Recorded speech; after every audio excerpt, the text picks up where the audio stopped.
Hi hello ನಮಸ್ಕಾರ ಎಲ್ಲರಿಗೂ. ಹೇಗಿದ್ದೀರಾ? ಎಲ್ಲರೂ ಚೆನ್ನಾಗಿದ್ದೀರಾ ಅಂತ ಅಂದ್ಕೊಂಡಿದ್ದೀನಿ. ನಾನು ಕೂಡ ತುಂಬಾ ಚೆನ್ನಾಗಿದ್ದೀನಿ. Welcome back to my YouTube channel. ಯಾರಿನ್ನೂ ನನ್ನ ಚಾನಲ್ನ ಸಬ್ಸ್ಕ್ರೈಬ್ ಮಾಡದೆ ನೋಡ್ತಾ ಇದ್ದೀರಾ, ಈಗಲೇ ಸಬ್ಸ್ಕ್ರೈಬ್ ಮಾಡಿ. ಆ್ಯಂಡ್ ಈ ವಿಡಿಯೋ ಇಷ್ಟ ಆಗಿದ್ದಲ್ಲಿ ಒಂದು ಲೈಕ್ ಮಾಡಿ. ನಾನಿವತ್ತು ಮಾರ್ನಿಂಗ್ ರುಟೀನ್ನ ಮಾಡ್ಕೊಳ್ತಾ ಇದ್ದೀನಿ.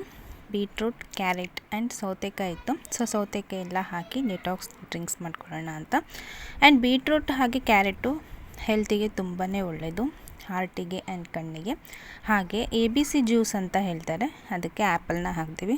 ನಾನು ಮನೇಲಿ ಯಾವ ಫ್ರೂಟ್ಸ್ ಇರುತ್ತೆ, ಮ್ಯಾಂಗೋ ಆಗಿರ್ಬೋದು, ಬಾಳೆಹಣ್ಣು ಆಗಿರ್ಬೋದು, ಅದನ್ನು ಆ್ಯಡ್ ಮಾಡ್ಕೊಳ್ತೀನಿ. ಆ್ಯಂಡ್ ಅದಿಲ್ಲ ಅಂದಾಗ ತರಕಾರಿನ ಆ್ಯಡ್ ಮಾಡ್ಕೊಳ್ತೀನಿ. ಇವತ್ತು ಸೌತೆಕಾಯಿ ಇತ್ತು. ಸೌತೆಕಾಯಿನ ಆ್ಯಡ್ ಮಾಡಿ ಹಾಗೆ ಸ್ವಲ್ಪ ಶುಂಠಿನ ಸೇರಿಸ್ಕೊಂಡು ಇದನ್ನು ಮಿಕ್ಸಿಯಲ್ಲಿ ಪೇಸ್ಟ್ ಮಾಡಿಕೊಂಡು ಸೋಸ್ಕೊಂಡು ಕುಡಿಯೋದು. ಮಾರ್ನಿಂಗ್ ಇದನ್ನು ನಾವು 21 ಡೇಸ್ ಚಾಲೆಂಜ್ನ ತೊಗೊಳ್ಳೋಣ ಅಂತ ಅಂದ್ಕೊಂಡಿದ್ದೀನಿ.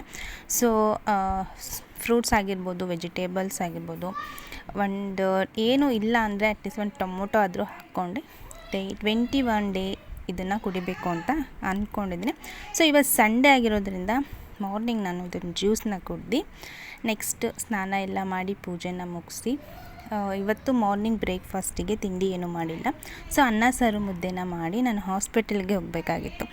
ಹಾಸ್ಪಿಟಲ್ಗೆ ಯಾಕೆ ಅಂದರೆ ನಂದು ರೆಗ್ಯುಲರ್ ಪೀರಿಯಡ್ಸ್ ಇತ್ತು. ಸ್ಕ್ಯಾನಿಂಗ್ ಮಾಡಿಸ್ಕೊಳ್ಳೋಣ, PCOD ಇದೆಯೋ ಇಲ್ವೋ ಏನು ಅಂತ ಡಾಕ್ಟ್ರ್ ಹತ್ರ ಕನ್ಸಲ್ಟ್ ಮಾಡಿಕೊಂಡು ಅವರು ಸ್ಕ್ಯಾನಿಂಗ್ ಮಾಡಿಸ್ಕೊಂಬನ್ನಿ ಅಂತ ಹೇಳಿದ್ರು. ಹಾಗಾಗಿ ಮಲೆನಾಡಲ್ಲಿ ಸ್ಕ್ಯಾನಿಂಗಿಗೆ ಹೋಗಬೇಕಾಯ್ತು. ಮಾರ್ನಿಂಗ್ ನಮ್ಮದು ಸಂಡೇ ವಾರ ಆಗಿರೋದ್ರಿಂದ ಮಾರ್ನಿಂಗ್ ವಾರನೆಲ್ಲ ಮುಗಿಸಿ ತಿಂಡಿ ಮಾಡಿಲ್ಲ, ಅನ್ನ ಸಾರು ಮುದ್ದೆನೇ ಊಟ ಮಾಡಿಕೊಂಡು ಹಾಸ್ಪಿಟಲ್ಗೆ ಅಂತ ಬಂದ್ವಿ. ಹಾಸ್ಪಿಟಲಲ್ಲಿ ವೆಯ್ಟ್ ಮಾಡಿ ಮಾಡಿ ಮಾಡಿ ನಿಜವಾಗ್ಲೂ ಸಾಕಾಗೋಗುತ್ತೆ. ಆ್ಯಂಡ್ ನಿದ್ದೆ ಕೂಡ ತುಂಬ ಬರ್ತಾ ಇರುತ್ತೆ. ಅಂತೂ ಇಂತೂ ಸ್ಕ್ಯಾನಿಂಗ್ ಮಾಡಿಸ್ಕೊಂಡು ರಿಪೋರ್ಟ್ನ ತೊಗೊಂಡು ಬಂದ್ವಿ. ಅಂದ್ಕೊಂಡಂಗೆ ನನ್ನ ಮಗ ಎಕ್ಸ್ಪೆಕ್ಟ್ ಮಾಡ್ತಾಯಿದ್ದ, ಮಮ್ಮಿ ಹೊಟ್ಟೆಲಿ ಪಾಪು ಇದೆಯಾ ಆ ಥರ ಕೇಳ್ತಾ ಇದ್ದ.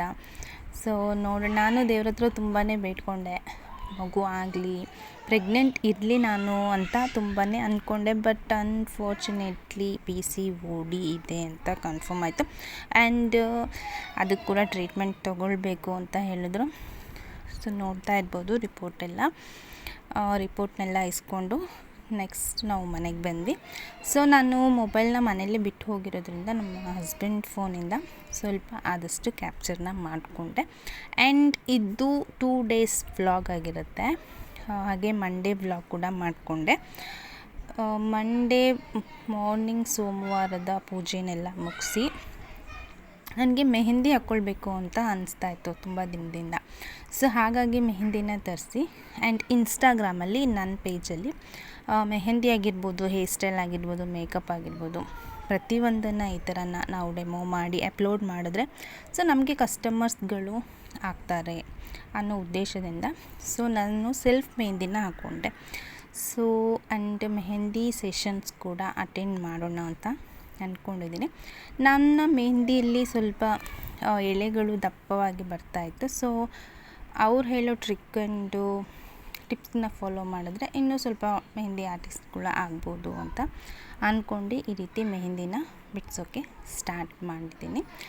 ಈ ವಿಡಿಯೋನ ಯಾರು ಇಷ್ಟಪಟ್ಟಿದ್ದೀರ ಒಂದು ಲೈಕ್ ಮಾಡಿ. ನಿಮ್ಮ ಲೈಕಿಂದ ನನ್ನ ಚಾನಲ್ ಇನ್ನೂ ಗ್ರೋತ್ ಆಗುತ್ತೆ ಅಂತ ಹೇಳೋದಕ್ಕೆ ಇಷ್ಟಪಡ್ತೀನಿ. ಆ್ಯಂಡ್ ನನ್ನ ಚಾನಲಲ್ಲಿ ವ್ಯೂಸ್ ಹೋಗ್ತಾಯಿಲ್ಲ, ಸಬ್ಸ್ಕ್ರೈಬರ್ಸ್ ಆಗ್ತಾಯಿಲ್ಲ. ಆ್ಯಂಡ್ ತುಂಬ ಬೇಜಾರಾಗುತ್ತೆ ನನಗೆ ವೀಡಿಯೋಸ್ಗಳನ್ನ ಮಾಡೋದಕ್ಕೆ. ಡೈಲಿ ಒಂದು ಸಬ್ಸ್ಕ್ರೈಬರ್ಸ್ ಕೂಡ ಆದರೂ ತುಂಬ ಖುಷಿ ಅನಿಸುತ್ತೆ. ಒಬ್ಬರು ಸಬ್ಸ್ಕ್ರೈಬರ್ ಆದರೆ ಖುಷಿ ಅನಿಸುತ್ತೆ, ಒಂದು ಸಲ ಕಡಿಮೆ ಆಗುತ್ತೆ, ಒಂದು ಸಲ ಜಾಸ್ತಿ ಆಗುತ್ತೆ. ಆ್ಯಂಡ್ ವ್ಯೂಸ್ ಕೂಡ ಇಲ್ಲವೇ ಇಲ್ಲ, ಯಾಕೆ ವ್ಯೂಸ್ ಕೊಡ್ತಾ ಇಲ್ಲ ಅಂತ ಕೆಲವೊಂದು ಟೈಮ್ ಬೇಜಾರಾಗುತ್ತೆ. ನಮ್ಮ ಪ್ರಯತ್ನನ ನಾವು ಮಾಡಬೇಕು, ಬಿಡಬಾರ್ದು ಅಂತ ನಾನು ವಿಡಿಯೋಸ್ನ ಅಪ್ಲೋಡ್ ಮಾಡ್ತಾನೇ ಇದ್ದೀನಿ. ಯಾವಾಗ ಗ್ರೋತ್ ಆಗ್ತೀನೋ, ಯಾವಾಗ ನನ್ನ ಚಾಲೆಂಜ್ ಆಕ್ಸೆಪ್ಟ್ ಮಾಡ್ತೀನೋ ಅಂತ ನೋಡಬೇಕು. ಆ್ಯಂಡ್ ಈ ವ್ಲಾಗ್ನ ಇಲ್ಲಿಗೆ ಕಂಪ್ಲೀಟ್ ಮಾಡ್ತಾಯಿದ್ದೀನಿ. Thank you all, take care, bye.